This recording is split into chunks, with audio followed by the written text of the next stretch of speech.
राजा बलि एक अत्यंत प्रतापी और दानवीर असुर राजा थे। उन्होंने अपनी शक्ति और यज्ञों के बल पर तीनों लोकों स्वर्ग, पृथ्वी और पाताल पर अधिकार कर लिया था। स्वर्ग के देवता अपनी हार से भयभीत होकर भगवान विष्णु की शरण में गए। भगवान विष्णु ने देवताओं की सहायता के लिए वामन का रूप धारण किया और राजा बलि के पास पहुंचे। उस समय बलि एक भव्य यज्ञ कर रहे थे।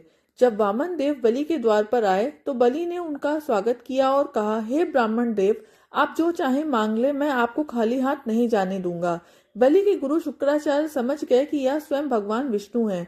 उन्होंने बलि को चेतावनी दी कि वह दान का संकल्प ना लें, लेकिन बलि अपनी बात के पक्के थे। उन्होंने कहा कि यदि स्वयं भगवान मेरे द्वार पर आए हैं तो यह मेरा सौभाग्य है।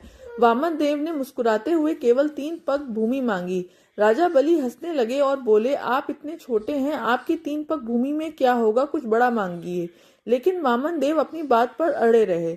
जैसे ही बलि ने हाथ में जल लेकर दान का संकल्प लिया, वामन देव का आकार बढ़ने लगा। वे इतने विशाल हो गए कि पहले पग में उन्होंने पूरी पृथ्वी को नाप लिया और दूसरे पग में उन्होंने स्वर्ग, लोक और आकाश को नाप लिया। अब बलि के पास देने के लिए कुछ नहीं बचा था। ब्रह्मांड में ऐसी कोई जगह नहीं थी जहां वामन देव अपना तीसरा कदम रख सकें। यदि बलि अपना वचन पूरा नहीं करते तो उन्हें अधर्मी माना जाता। राजा बलि ने पूरी विनम्रता के साथ अपना सिर झुका दिया और कहा, प्रभु, संपत्ति से बड़ा संपत्ति का स्वामी होता है। आप अपना तीसरा कदम मेरे सर पर रख दीजिए। भगवान विष्णु बलि की इस भक्ति और वचन बुद्धता से अत्यंत प्रसन्न हुए। उन्होंने तीसरा पैर बलि के सिर पर रखा, जिससे बलि पाताल लोक चले गए। लेकिन भगवान ने उन्हें पाताल का राजा बना दिया और स्वयं उनके द्वारपाल बनना स्वीकार किया।